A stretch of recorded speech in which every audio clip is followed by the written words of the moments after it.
Hola, hola, ¿cómo les va? Muy bienvenidos a una nueva edición de Ecoagenda. Mi nombre es Lourdes López y voy a estar acompañándolos durante todo el programa. Por supuesto, vamos a hablar de la agenda verde, de la agenda del Congreso de la Nación, a partir de lo que está realizando y dictaminando la Comisión de Recursos Naturales y Conservación del Ambiente Humano. También este es un poco el sentido, el objetivo de nuestro programa, poder acelerar la tarea de esta comisión y que de esa forma se pueda paralelamente trabajar diferentes proyectos vinculados al ambiente en el recinto de los diputados y de las diputadas.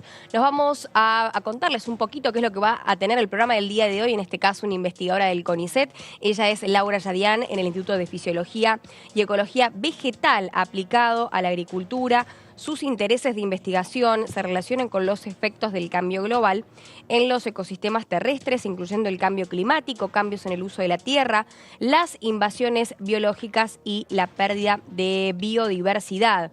Además, estará con nosotros Federico Cermelo, quien es el encargado del Observatorio de Familia y Juventudes de la Honorable Cámara de Diputados de la Nación. En este caso tiene que ver con cómo fomentar una mayor conciencia ambiental. Hablando de eso, tenemos una efeméride entre las juventudes y las familias, considerando los desafíos medioambientales actuales. Una vez que ya les contamos un poco de lo que va a ser la agenda, además efemérides, datos, videitos importantes de cómo va avanzando la ecología también a nivel país, a nivel ambiental y a nivel global, quiero decir, ¿no? Con eso me refería. Vamos a hablar de lo que es una nueva efeméride el próximo 27 de septiembre, es el Día Nacional de la Conciencia Ambiental. Y cuando pensamos en esto y hacemos conciencia, valga la redundancia, no hay planeta B. Por eso debemos conocer nuestro ambiente para comprender también el valor de sus bienes y las amenazas que enfrenta. Tenemos conciencia de que nuestro desarrollo solo puede ser sostenible a partir de conservar el ambiente y de garantizar que las generaciones presentes y futuras puedan crecer con él.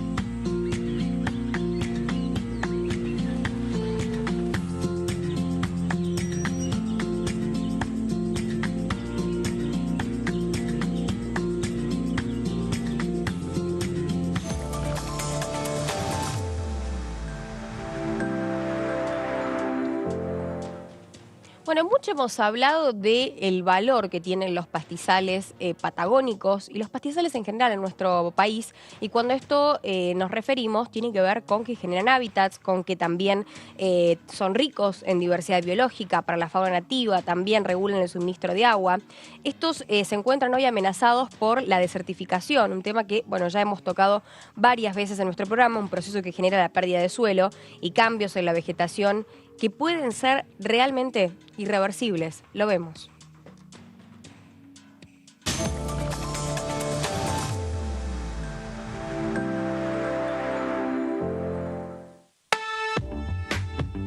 Las maras son monitores ambientales para regiones áridas y semiáridas.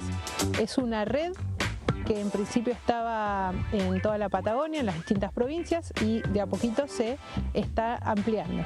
Sirve para hacer un seguimiento tanto de la vegetación natural, de regiones áridas y semiáridas, como del suelo a largo plazo. Son monitoreos a nivel regional que se evalúan cada 5 años. Estamos cerca de la localidad de Las Plumas, un poquito antes del centro de la provincia de Chubut, en un pastizal natural, y venimos a hacer unos relevamientos. El trabajo consiste básicamente en hacer 3 transectas de 50 metros cada una. En 2 transectas se mide vegetación, en la tercera transecta se mide condiciones de parches e interparches, y se toman muestras de suelo, se saca textura de suelo y se ve el nivel de erosión hídrica y eólica que puede haber en el suelo para este monitor. eso sirve principalmente para ver el grado de degradación que puede haber en el suelo en el caso de eventos de lluvia extrema o eventos de mucho viento que son habituales en esta zona. Es qué tanto se puede volar o qué tanto se puede mover el suelo en una determinada área, lo cual es un indicador de degradación.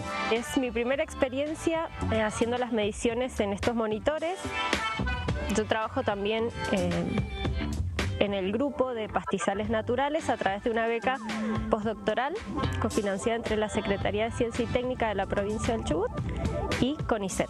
Hacemos mediciones, estas mediciones se parecen mucho, pero me he encontrado con especies nuevas que en la zona donde nosotros muestramos no había visto, y bueno, siempre es enriquecedor una experiencia nueva en el Monte Austral.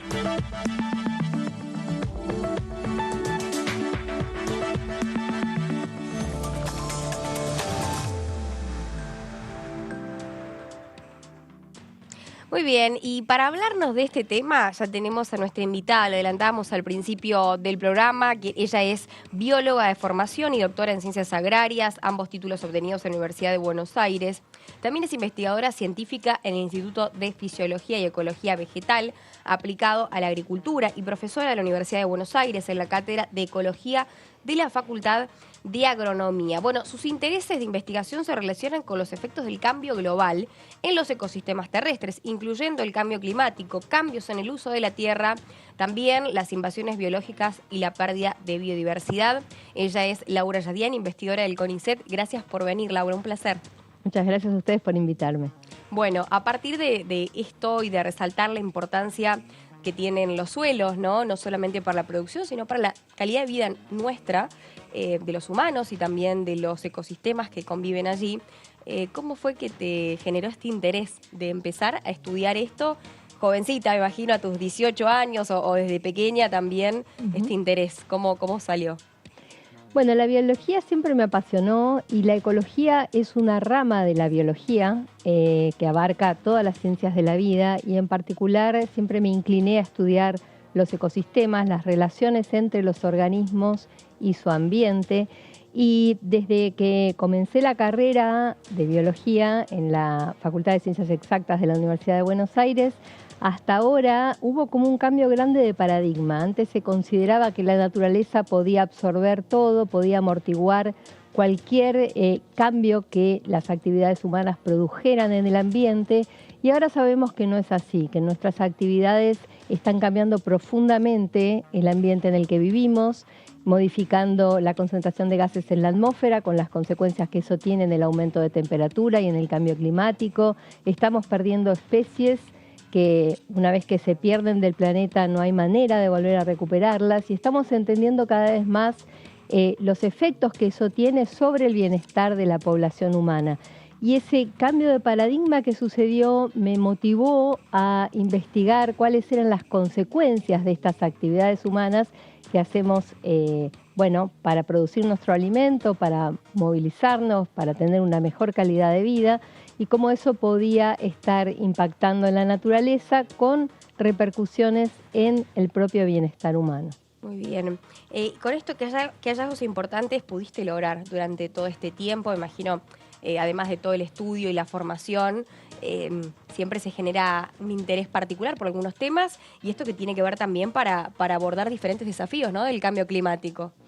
Por supuesto. Bueno, para poder entender estos desafíos y encontrar soluciones, lo primero que tenemos que hacer es conocer mejor cómo funciona la naturaleza. Para eso estudiamos los sistemas naturales y después vemos de qué manera los modificamos cuando, por ejemplo, un pastizal es convertido a una tierra agrícola donde se produce algún cereal, o cuando un bosque es transformado a una forestación, o cuando hacemos ganadería en un pastizal o en una estepa donde se hace sobre todo ganadería ovina.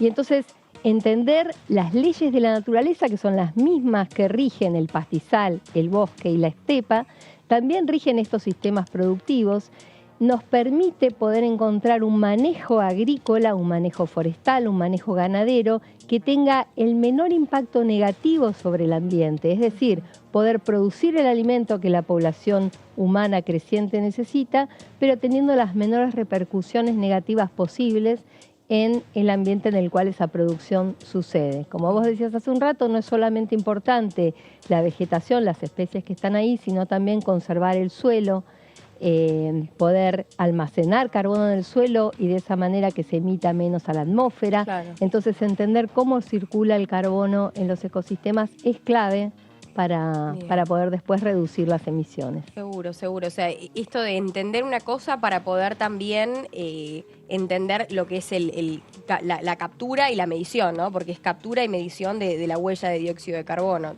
sería.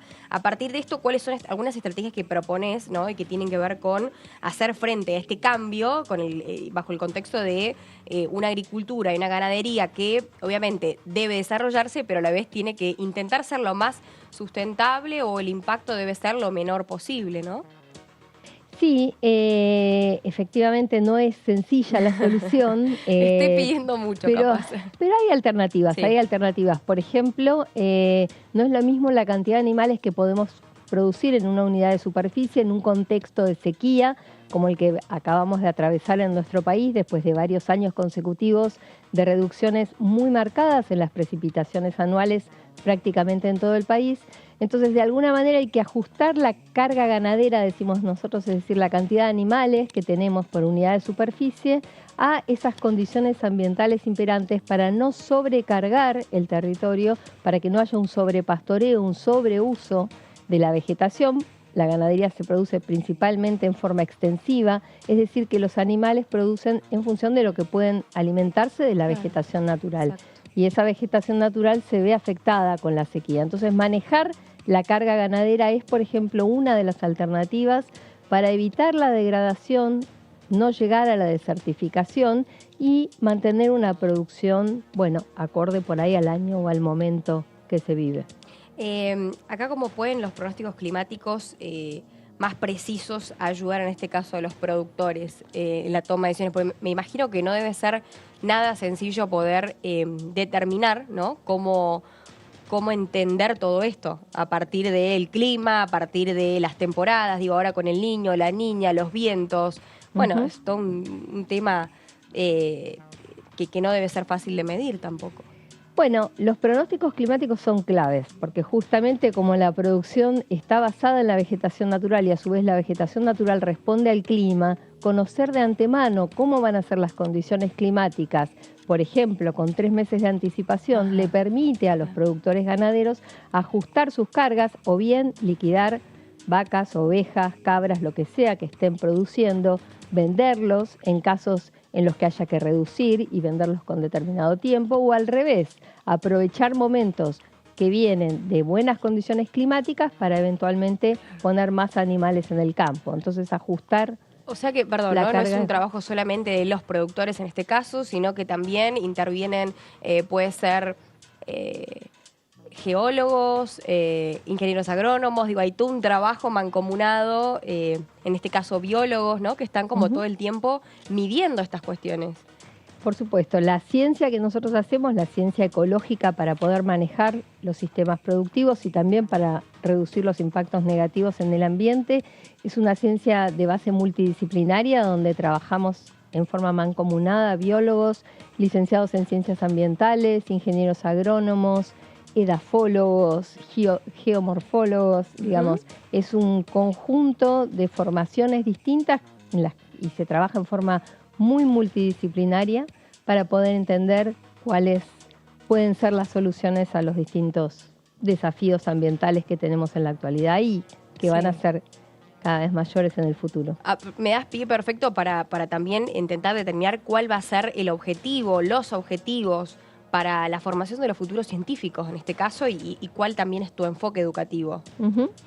Bueno, en general todos los que hacemos ciencia, los que nos dedicamos a la investigación, como los investigadores del CONICET, también formamos equipos de trabajo, formamos estudiantes de doctorado, de maestría, estudiantes postdoctorales y trabajamos en equipo, en un grupo de investigación, porque realmente es imposible abordar esto en forma individual. En estos grupos de investigación hay miradas complementarias, ideas, creatividad que se pone en juego y que son fundamentales para poder encontrar las soluciones a estos desafíos que por otro lado van cambiando permanentemente, porque el clima está cambiando, porque de golpe aparece un problema ambiental nuevo, un río donde hasta ese momento no existía. Entonces, poder encontrar estas soluciones requiere de miradas complementarias y también de acción de un conjunto, un grupo de personas que generalmente tienen distinta experiencia,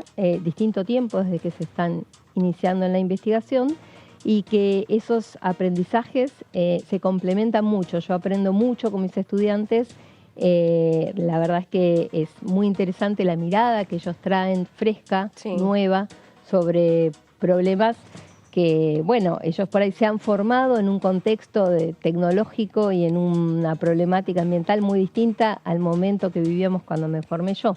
Entonces, esos cambios de realidades también hacen que sea como muy motivante y muy importante esta interacción que se da dentro de los grupos. Muchos también hablan sobre el tema de la producción, en este caso, y el tema del dólar. Bueno, con todo lo que pasó en este último tiempo, digo, producción, economía, cambios de matrices productivas, pero ¿cuáles realmente son los objetivos que se tienen a la hora de evitar la desertificación y la degradación de los ecosistemas, teniendo en cuenta que esto va a influir de manera directa en la actividad productiva? Uh-huh. Bueno, siempre es importante tener en cuenta el plazo de tiempo en el cual uno analiza las cosas, ¿no? Una cosa son los resultados o la producción que podemos tener en el corto plazo, y otra cosa muy distinta es si uno maneja los ecosistemas para mantener la producción lo más estable posible y además que eso se mantenga en el tiempo, ¿no?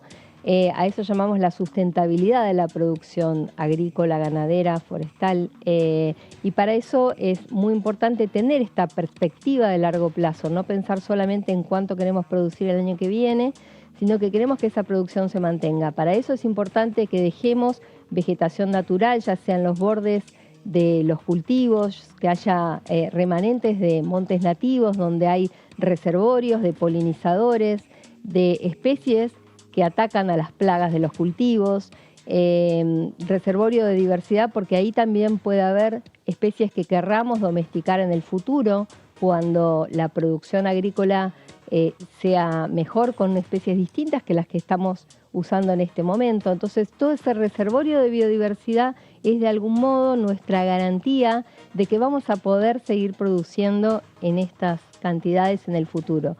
Y nuestro país es un país netamente productor, agrícola-ganadero, donde el campo es un componente muy importante. También es un país que 2/3 de su territorio es árido y donde el agua escasea de por sí. Entonces, la producción vegetal, que depende mucho del clima y de la cantidad de las lluvias, siempre está en juego y siempre, digamos, depende mucho del clima. Entonces, es clave, digamos. Y con esto, esta pregunta capaz es bastante amplia, pero tiene que ver con el que se puede llegar a ampliar, a desarrollar por ahí en otras zonas donde hoy no tenemos quizás ganadería o cierto tipo de agricultura.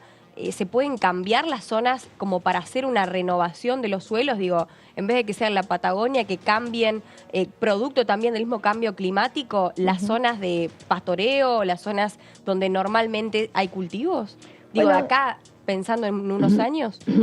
Eso pasa permanentemente. Lo que es, perdón, la frontera agrícola se va corriendo. Exacto, frontera agrícola. Y empezamos a hacer agricultura y ganadería en ecosistemas en los que hasta ese momento no hacíamos. En algunos casos esto no es muy bueno porque son ecosistemas más frágiles y que quizás tienen buena producción los primeros años, pero después eso es difícil de mantenerlo en el tiempo.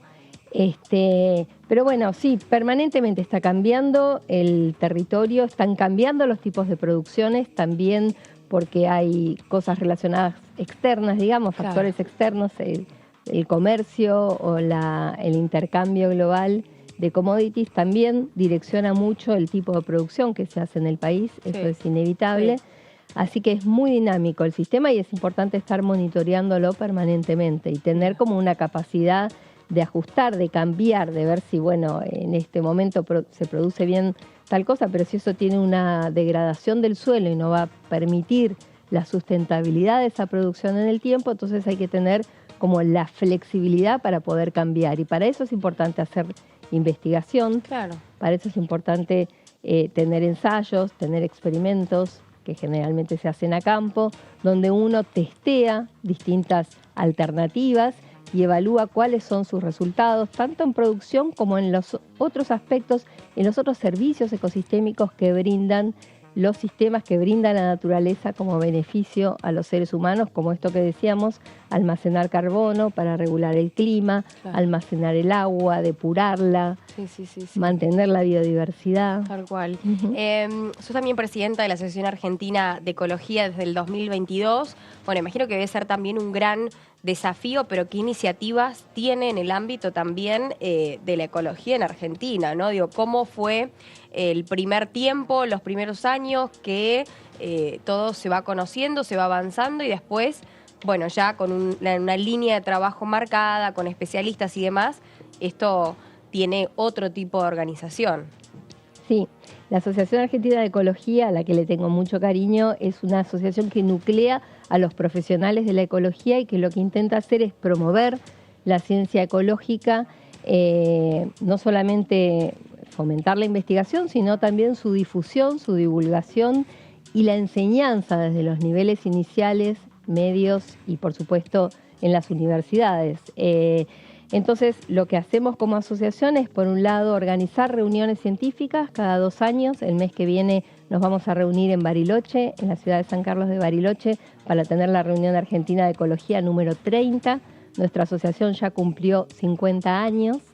Y también tenemos una revista, que es la revista Ecología Austral, que es totalmente abierta. Todas las publicaciones de muy buena calidad, que pasan por una revisión por pares, como todas las publicaciones científicas, están escritas en español, con ciencia que se ha producido localmente, y además esos artículos los puede bajar cualquier persona entrando en la página web de la revista Ecología Austral y utilizar, ya sea en el aula, cualquier maestro de escuela, por ejemplo, o utilizarla, no sé, los diputados cuando necesitan encontrar información científica para poder tomar decisiones o asesorar respecto de alguna problemática ambiental particular o algún tema relacionado con la ecología. Ahí hay mucha información muy valiosa disponible, y también los científicos que publicamos en esa revista podemos hacerlo de forma gratuita, y una de las cosas que hace la asociación es poder sostener esta revista Ecología Austral. Qué bien. Sí, Qué de bien. publicación abierta. Con esto, bueno, tenemos un lugar, un espacio, un instituto que nuclea, ¿no?, a todos los científicos y todo esto que vos me estás contando, y estos especialistas pueden desarrollarse gracias a que existe un espacio que les permite hacer esto, y recalcar la importancia del CONICET, ¿no?, en nuestro país, Ujú. más allá de todo este tiempo y todo lo que se ha trabajado y se ha investigado, cuán importante es. El CONICET, la verdad es que es clave. El CONICET, la Agencia Nacional de Promoción Científica y Tecnológica, las universidades nacionales públicas, que son de muy buena calidad en Argentina, son claves para sostener la investigación, la docencia y la formación de científicos que necesitamos para que nuestro país se desarrolle. Me parece que cada vez es más necesaria tener una ciencia de calidad, Sí. cada vez son más los datos que se producen, pero que hay que poder digamos, analizarlos, interpretarlos y poder a partir de ahí encontrar, como decíamos antes, las soluciones a los desafíos ambientales. Así que sí, el CONICET es clave no solamente a través de mantener los sueldos, digamos, de los científicos, que podemos dedicarnos tiempo completo a hacer investigación, también de los becarios, de los técnicos. El CONICET también financia los proyectos de investigación con los cuales nosotros hacemos los viajes de campo, en mi caso, que hago generalmente investigación de campo o de laboratorio. Los insumos que necesitamos para hacer ciencia están financiados por estos organismos, y me parece que es absolutamente fundamental poder mantenerlos, sostenerlos, apoyarlos, y que, bueno, que la sociedad entera debería estar interesada Tal cual. en eso.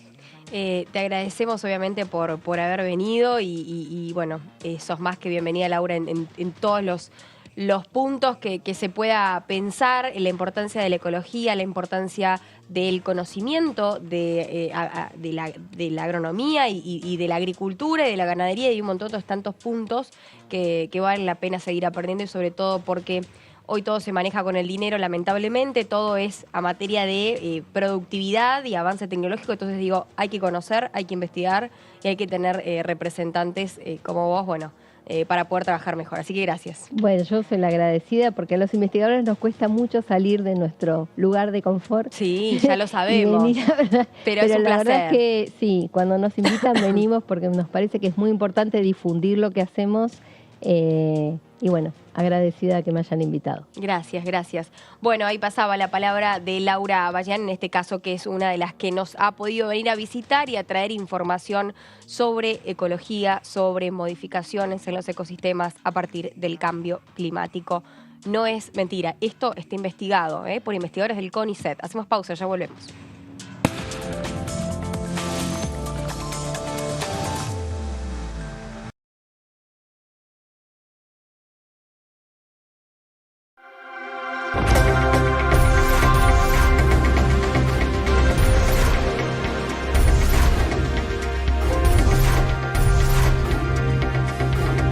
Ellos son tu voz en la primera edición. DTV, el periodismo en el Congreso.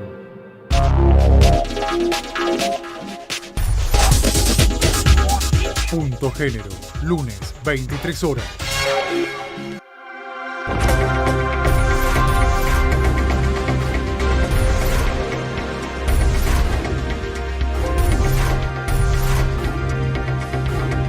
Ellos son tu voz en la primera edición. DTV, el periodismo en el Congreso.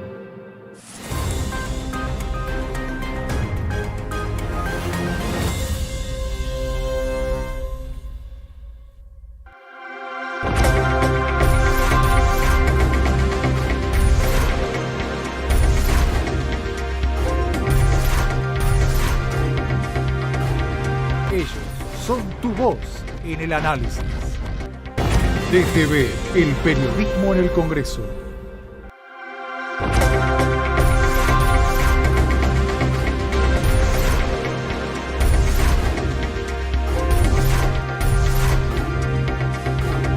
Ellos son tu voz en la primera edición.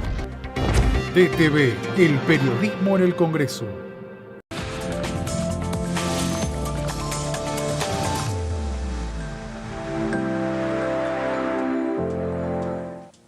Muy bien, volvemos en Ecoagenda a través de la pantalla de Diputados Televisión, y en este caso es importante hablar sobre las actitudes de los jóvenes frente a los desafíos ambientales también, a lo que está pasando en nuestro planeta, lo que se llama conciencia ambiental. Bueno, al principio también les contábamos sobre esta efeméride del próximo 27 de septiembre, pero es importante descubrir cómo están liderando el camino hacia un futuro sostenible, quienes hace algunos años impulsaron lo que fue Friday for Future, en este caso, desde el norte global. Algunos jóvenes invitaron a otros también de diferentes partes del mundo para alzarse y alzar la voz hacia el cambio climático.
Muy bien, y con esto que veíamos también entendemos sobre la conciencia ambiental en los jóvenes, ¿no? En las familias también, cuál es el foco de atención que deben tener para de esa forma replicar pequeñas acciones que van a sumar, ¿no? En un colectivo. Por eso es que en un colectivo social estamos hablando para poder entender lo que nos depara la agenda a futuro. Y con esto ya tenemos a Federico Cermelo, que muy amablemente se ha acercado a nuestro programa para hablar sobre esto, ¿no? Vos sos director del Observatorio de Familias y Juventudes, y cómo ves la actitud de los jóvenes en esto de levantar las colillas, de, bueno, separar los plásticos de los húmedos, en ser más conscientes a la hora de utilizar plásticos.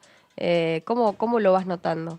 Bueno, por suerte siempre decimos que las juventudes vienen con un chip incorporado sobre lo que tiene que ver con la empatía ambiental, es decir, estar preocupados por el entorno, no tirar residuos a la vía pública, preocuparse por utilizar materiales que puedan ser reutilizables, es decir, mucho más comprometidos con lo que tiene que ver con la economía circular, ¿no? Y un poco la economía circular es esto, es decir, no utilizar energía por demás, no dejar cosas enchufadas, usar un material más en una oportunidad. Digamos, hay muchas juventudes, por ejemplo, que tienen emprendimientos a partir de materiales que pueden reutilizar. Es decir, hay toda una concientización mayor y creo que eso está bueno porque de alguna manera son quienes nos enseñan a veces a las poblaciones adultas a tener una conducta más apropiada con el medio ambiente en general, ¿no? Exacto. Con esto también, ¿cómo impactó también esta misión en lo que son políticas públicas y en la sociedad en general, teniendo en cuenta que, bueno, el Observatorio de Familia y Juventudes obviamente es recepcionar diferentes tipos de problemáticas y necesidades de los jóvenes, ¿no? A partir de esto generás políticas que vayan de la mano con la responsabilidad y también con el cuidado del ambiente. Por supuesto. Y además, digo, las juventudes se caracterizan también por ser siempre de alguna manera quienes levantan las banderas de aquellas políticas públicas que vienen a romper paradigmas y que vienen a imponer nuevos status quo. Bien. En general son quienes se movilizan en las calles, quienes se expresan en las redes, quienes se quieren hacer oír en las legislaturas y en el Congreso, y claramente todo lo que pasa con el medio ambiente es uno de los aspectos que ellos toman como iniciativa propia.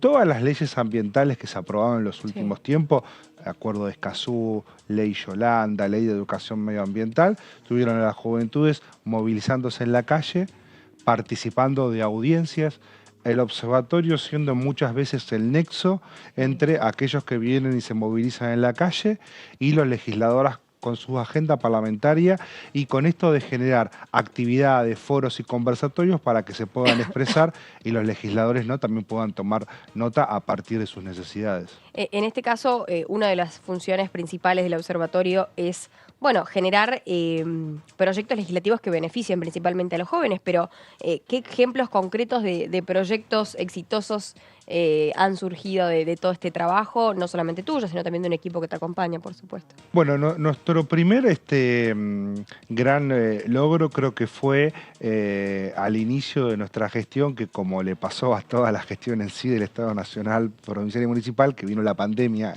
en el corto plazo, nos encontramos con muchas dificultades propias de la virtualidad, entre ellas lo que era el aumento de los delitos virtuales. Entonces nuestro primero gran tema a trabajar fue los delitos virtuales y particularmente el grooming, por ser un delito que afecta a las juventudes, y a partir de todo ese trabajo que hicimos con conversatorios virtuales y luego también semipresenciales, salió un proyecto de ley que es para bajar estos contenidos a las escuelas, para que haya spot publicitario, y hoy eso se está reglamentando y fue una iniciativa que arrancó en el observatorio. Con respecto al medio ambiente, por suerte, es un campo que está mucho más trabajado ya por los colectivos juveniles. Por lo cual el observatorio lo que hizo ahí fue simplemente, o digamos, depende cómo lo veamos, puede ser importante, pero yo digo simplemente en acercar el micrófono, en dar visualización, en que todas esas organizaciones que se expresan en las redes y en las calles tengan un atril, tengan una banca en donde puedan expresarse, en donde puedan dar su opinión y en donde los legisladores de alguna manera tengan que receptar sus opiniones y sus expresiones para ser trabajadas en los distintos proyectos de ley. Creo que ese fue un aporte genuino, sobre todo por ahí en un Congreso que en general es muy apegado a la burocracia de las instituciones y no tanto quizás a veces a escuchar históricamente las voces de los más jóvenes, ¿no? Seguro, seguro. Antes de ver un tape interesante de tu ciudad natal, quiero preguntarte cómo evolucionó la forma también en la que interactúa, ¿no? Familia, jóvenes, digo, hoy con los jóvenes con otro tipo de responsabilidades, ¿no? No son los mismos jóvenes de hace 40 años, hoy tenemos jóvenes mucho más conscientes, digo, sin desmerecer en absoluto las juventudes anteriores, sino que pensando en que tienen esto del cambio climático, que tomar conciencia y que generar acciones, ¿no? Porque si no ya es algo completamente irreversible. Bueno, totalmente. Las juventudes, yo decía antes, son en general los colectivos que más se sensibilizan contra las injusticias, ¿no? Exactamente. Eso ha sido un patrón clásico. Por algo en general, los centros de estudiantes, los movimientos juveniles, no solo en Argentina, en distintas partes del mundo, han sido protagonistas de grandes huelgas y grandes transformaciones. Ahora, han ido incorporando el medio ambiente a medida que vamos tomando conciencia de que, como dicen siempre las juventudes, no hay planeta B. Y que de alguna manera nuestro entorno, nuestro planeta es la casa común, la casa de todos. Y digamos, no hay vida posible si no hay un entorno posible a la humanidad. Y eso es algo que por ahí hace un tiempo quedaba más en abstracto. Sí. Y hoy cuando vemos las grandes inundaciones, los cambios de climas, cuando vemos también que las potencias mundiales cada vez se interesan más y que por ahí se juntan los países en la ONU o en distintos marcos de acuerdo internacional, y cada vez más el tema ambiental, o la Agenda 2030, obvio. Cada vez está más sobre la mesa, y creo que de alguna manera las juventudes también se sienten revaloradas en decir, bueno, nosotros peleamos por esto, vieron que tenemos razón, y también son claros agentes del cambio. Del ¿no? cambio. Es muy interesante esto que planteas. A propósito de eso, vamos a conocer un poquito más sobre esta Mar del Plata que cuida también, cuida el ambiente, y con esto pequeñas acciones para un gran cambio, para que la ciudad balnearia también sea sustentable. Se insta a no tirar basura a las bocas de tormenta, porque por supuesto todo termina en el mar. Nuestra actividad con respecto a los plásticos, con respecto a los desechos, siempre terminan en el mar. Es por eso que hay que empezar a ser un poquito más conscientes, y Mar del Plata ya tomó la iniciativa.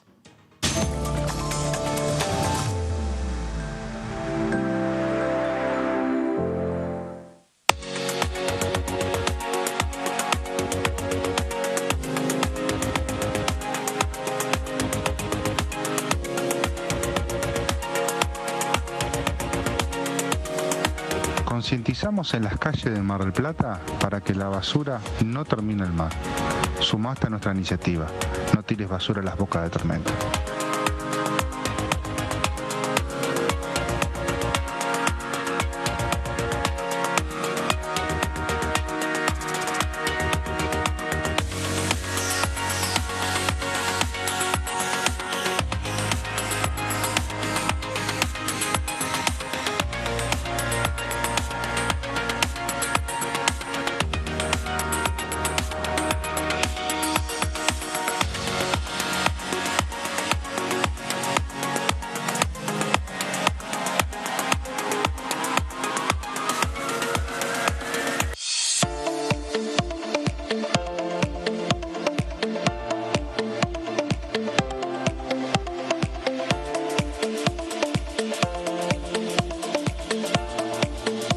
Seguimos sensibilizando en las calles de Mar del Plata junto a Prospera.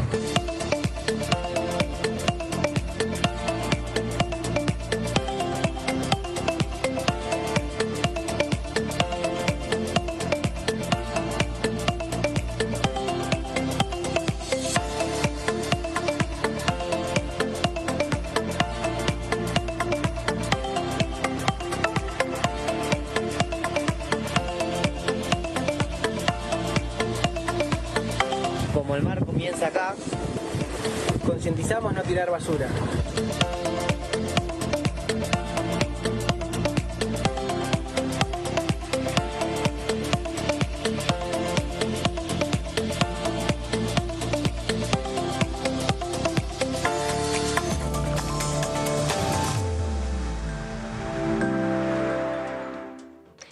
Bueno, ahí veíamos, ¿no?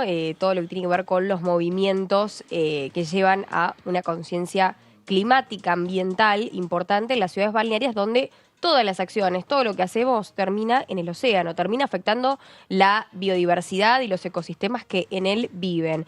¿Cómo evaluás también la importancia, Federico? Recordamos, estamos con Federico Sermelo, quien es el director del Observatorio de Familia y Juventudes de la Cámara de Diputados, y con eso también promover el Parlamento Sostenible, que fue impulsado en su momento por quien era el presidente de la Cámara de Diputados, Sergio Massa, pero brindar también respuestas a las necesidades de distintas configuraciones familiares en nuestro país, ¿no? Sabemos que vivimos en un contexto donde hay que tratar de llevar siempre a la inclusión y a trabajar con todos y todas. ¿Cómo lo encaran desde ese lado? Bueno, un poco, digamos, el ejemplo que intentamos dar es desde lo más macro a lo más micro, ¿no? Digo, desde lo macro es esto de trabajar las normas, de trabajarlas con pluralidad de voces, con las juventudes, generando conversatorios en el Congreso, también de manera virtual para que puedan participar muchas voces federales, no solamente las ONG por ahí más conocidas de Capital Federal, que son muy importantes, pero hay muchos colectivos ambientales de distintas partes del país y nosotros generamos formatos semipresenciales para que se puedan expresar, para que puedan formar parte de la fundamentación de un proyecto de ley o para que nos puedan dejar una iniciativa y nosotros hacer de puente con los legisladores. Pero el otro tema también es lo micro.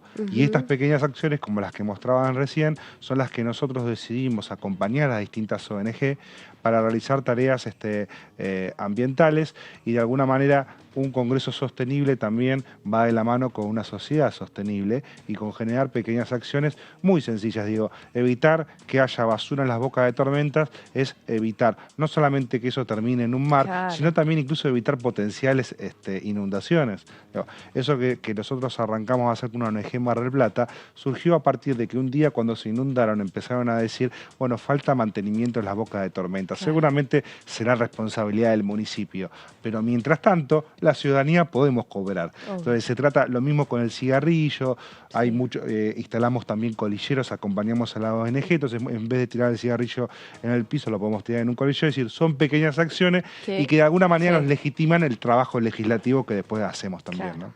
Por último, ¿cuál es tu opinión sobre el papel de los jóvenes en la promoción de un desarrollo sostenible, entendiendo que todas las actividades tienen que ser de menor impacto ambiental? No hay activismos perfectos, esto lo reiteramos todo el tiempo, pero tiene que tener un menor impacto en la Tierra, en el planeta, en el mar y en los lugares donde nos desarrollemos. Totalmente. Claramente cuando nosotros realizamos hoy nuestra vida diaria, quiere decir esto que circulamos, transitamos, emprendemos, trabajamos, estudiamos, tenemos que tener en cuenta la mirada ambiental. Y eso también lo tenemos que hacer, digamos, como ciudadanos y también, digo, haciéndonos cargos cada uno desde su lugar. Yo creo que lo más importante que nosotros podemos hacer y el mejor ejemplo que podamos hoy brindar desde el observatorio es hablar de estos temas, dar el ejemplo, hablarlos en estos espacios, sobre todo en tiempos también donde incluso hay un candidato presidencial como Milei que niega el calentamiento global. Y nosotros siempre decimos que el calentamiento global no es un dogma, ¿sí? Sino que es algo científico. Digo, negar el calentamiento global es como negar la ley de la gravedad o decir que la Tierra es redonda, o digamos, si yo digo muy burdamente que no hay calentamiento global, con la misma tranquilidad puedo venir y decir que la Tierra es plana o puedo decir cualquier insensatez. Por lo cual, primero creo que lo que tenemos que hacer es no bajarle el precio al problema medioambiental, sino tratarlo como un problema que es grave, que es científico, que está comprobado y que a partir de eso tenemos que vivir con perspectiva ambiental. ¿Qué significa esto? Hacer todo lo que queremos hacer, pero tener cuidado de no contaminar por demás el medio ambiente. Bien. Te agradecemos, Fede, por venir. No, por favor. Siempre es un placer y obviamente, bueno, a seguir trabajando para las juventudes y por las juventudes, ¿no? Exacto. Gracias, muy amable. Muy bien. Federico Sermelo del Observatorio de Familia y Juventudes de la Cámara de Diputados de la Nación, con mucho trabajo ya realizado, con mucha organización a nivel legislativo, pero también en responsabilidades y en actividades que están ahora, por supuesto, dándose y realizándose, y por supuesto con muchos desafíos a futuro. El 1 de octubre, en los próximos días, va a ser un nuevo día del mar y la riqueza pesquera. La depredación del océano obviamente es una deuda con el mar argentino y esta actividad no reglamentada que hacen los buques pesqueros extranjeros, alcanza, atentos a este número, las 300.000 toneladas de peces por año. Se lleva a cabo en el Agujero Azul, en la milla 201, un lugar muy rico en recursos ubicado a 400 kilómetros de la zona económica exclusiva de Argentina. ¿Y por qué sucede esto? ¿Y cuáles son las consecuencias? Lo vemos.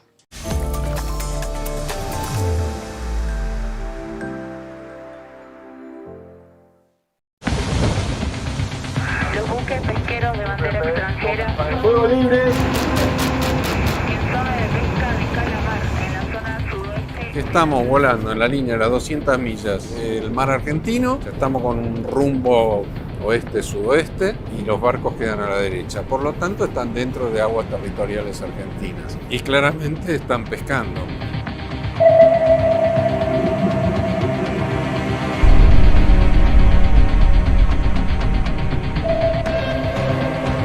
Lo que está ocurriendo en esta zona, en el Agujero Azul, es depredación y destrucción del ecosistema. En este momento estamos alrededor de los 440 buques pesqueros. La pesca en la milla 201 es la ocupación de un vacío legal. Hay dos clases de desastre en esto, la depredación económica y la debacle ecológica. Argentinos tenemos una deuda con nuestro mar.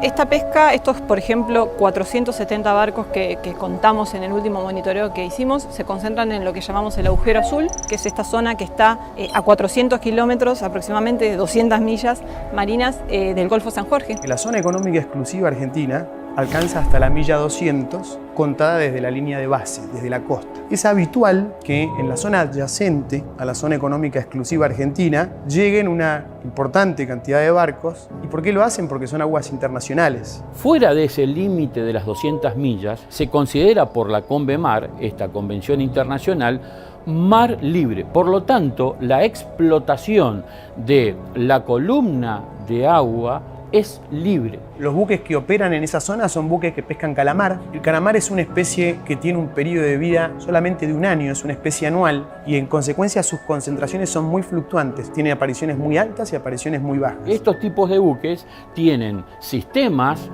justamente de capturas solamente diseñados para ese tipo de especies. De ahí la denominación de buques pesqueros poteros. La pota es un anzuelo que tiene un dispositivo fluorescente, por eso que se trabaja en la operación de noche, porque de día biológicamente el calamar va hacia las profundidades de la plataforma continental y a la noche es atraído por el complejo sistema de luces que generan desde a bordo. Entonces el calamar sube otra vez a la superficie, por ese anzuelo, esa pota fluorescente le llama la atención y lo absorbe. Por eso que decimos que es selectivo, solamente pescan calamar.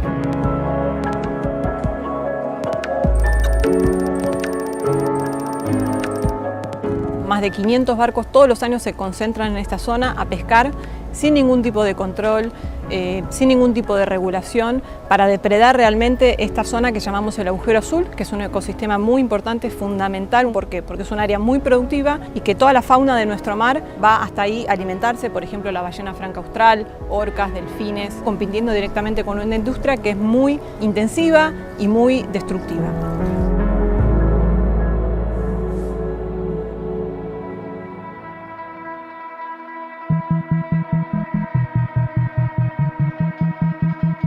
Es una enorme congestión de barcos, 4 supertanques petroleros que hacen de estación de servicio, buques que son frigoríficos y una depredación enorme de un recurso que es nuestro. Eso genera un problema terrible porque estamos perdiendo totalmente el traqueo y el monitoreo de cuántos se están llevando, qué se están llevando y cuál es el verdadero impacto de esta actividad en los ecosistemas. Que están acá, están pescando principalmente calamar, merluza y merluza negra, utilizando técnicas de pesca bastante, muy destructivas. Muchos son poteros, que son esas luces que vemos, pero también utilizan lo que es la técnica de arrastre, para pescar principalmente lo que es la merluza negra, que es un animal que va pegado al fondo marino y que es un producto de lujo en el mundo, ¿no? Entonces la pesca de arrastre consiste básicamente en unas redes gigantescas del tamaño de una cancha de fútbol, que va hasta el fondo marino con unas pesadas cadenas arrasando con todos. Es más o menos la imagen, si uno pudiera, de un bosque cuando se producen incendios.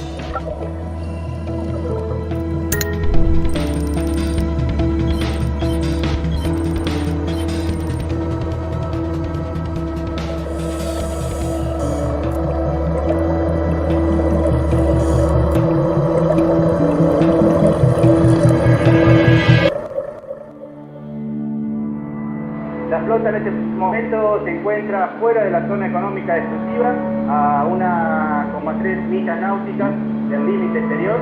Estamos haciendo un patrullaje de norte a sur en unas tareas de prevención. Muéstrenos por favor imagen de radar de a bordo.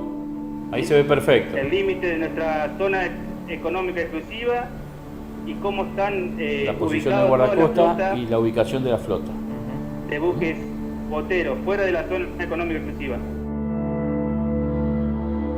Es lógico que durante la noche la flota se acerque un poquito, pero con la presencia de los guardacostas difícilmente se atrevan a burlar la zona económica exclusiva.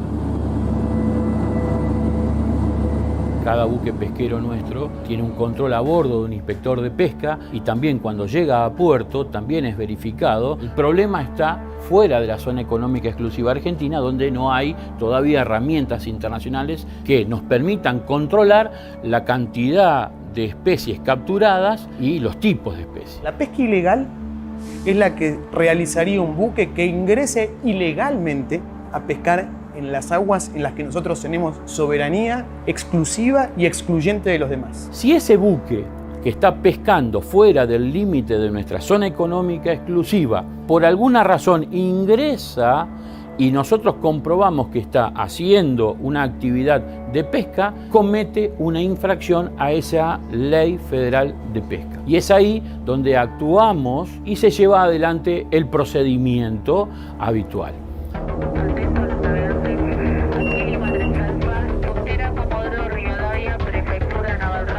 La primera medida es tratar de establecer contacto radioeléctrico entre la unidad del buque guardacostas que está comprobando la infracción y el buque infractor. Huanchan 801, Huanchan 801, es un buque de la Prefectura Naval Argentina.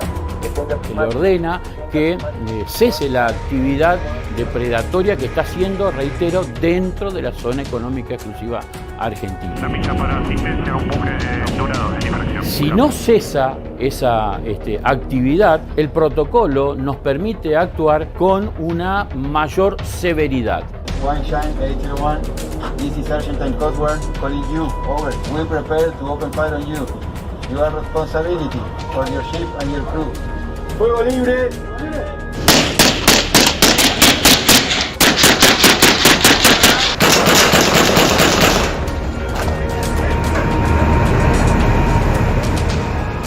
Esa desobediencia ya deja de constituirse una infracción al régimen federal de pesca, sino que se suma a un delito, justamente por no acatar las normativas nacionales.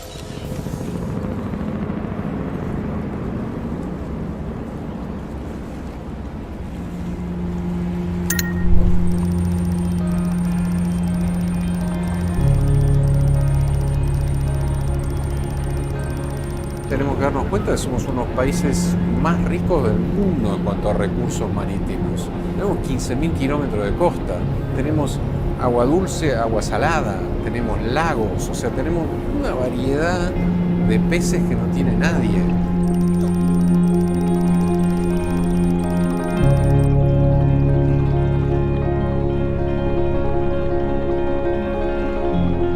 Nosotros tenemos en mejor situación nuestros recursos que lo que estaban hace 20 años. Hace 20 años se prohibió y se capturaba cero por la situación tan crítica en la que se encontraba la merluza. Hoy se pueden pescar de manera sostenidas y sustentables 350.000 toneladas. ¿Por qué? Porque se lo administra y se lo pesca mejor. La realidad es que estos peces cumplen una función y no hay que depredarlos, porque si no, todos quienes dependen de estas poblaciones de peces, todos los seres del mar que dependen de estas poblaciones de peces van a empezar a colapsar también porque no tienen alimento.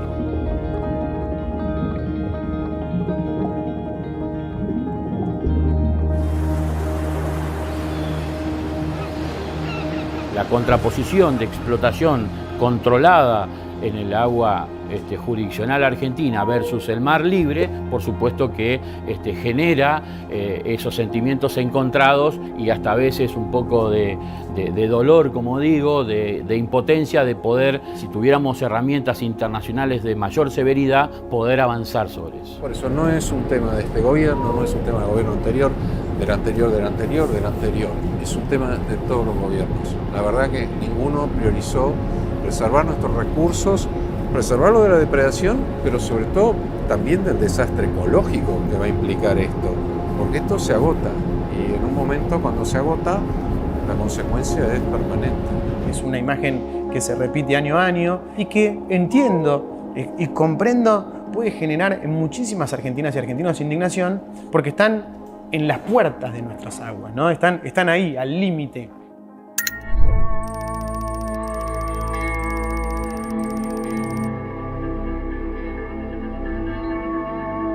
En este momento estamos en el proceso de un tratado global por los océanos que se está negociando en Naciones Unidas, con lo cual estamos ante una oportunidad única de poder proteger los océanos realmente y poner a la protección del océano en el corazón de la gobernanza para el futuro, ¿no? Que Argentina tiene que alzar su voz en los organismos internacionales para que las aguas internacionales estén sujetas a derecho, entre ellos el derecho a conformar y preservar el ecosistema del cual como derechos difusos todos necesitamos.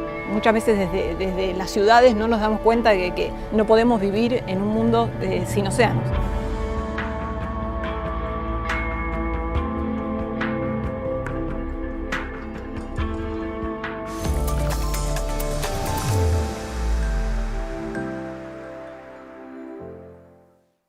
Y con esto que acabamos de ver, es importante siempre tener información. Hay un proyecto muy importante que es el de Agujero Azul, el área bentónica, precisamente, que fue presentado para preservar la biodiversidad de este espacio, que es nuestro, que nos corresponde, que es soberanía sobre nuestro mar.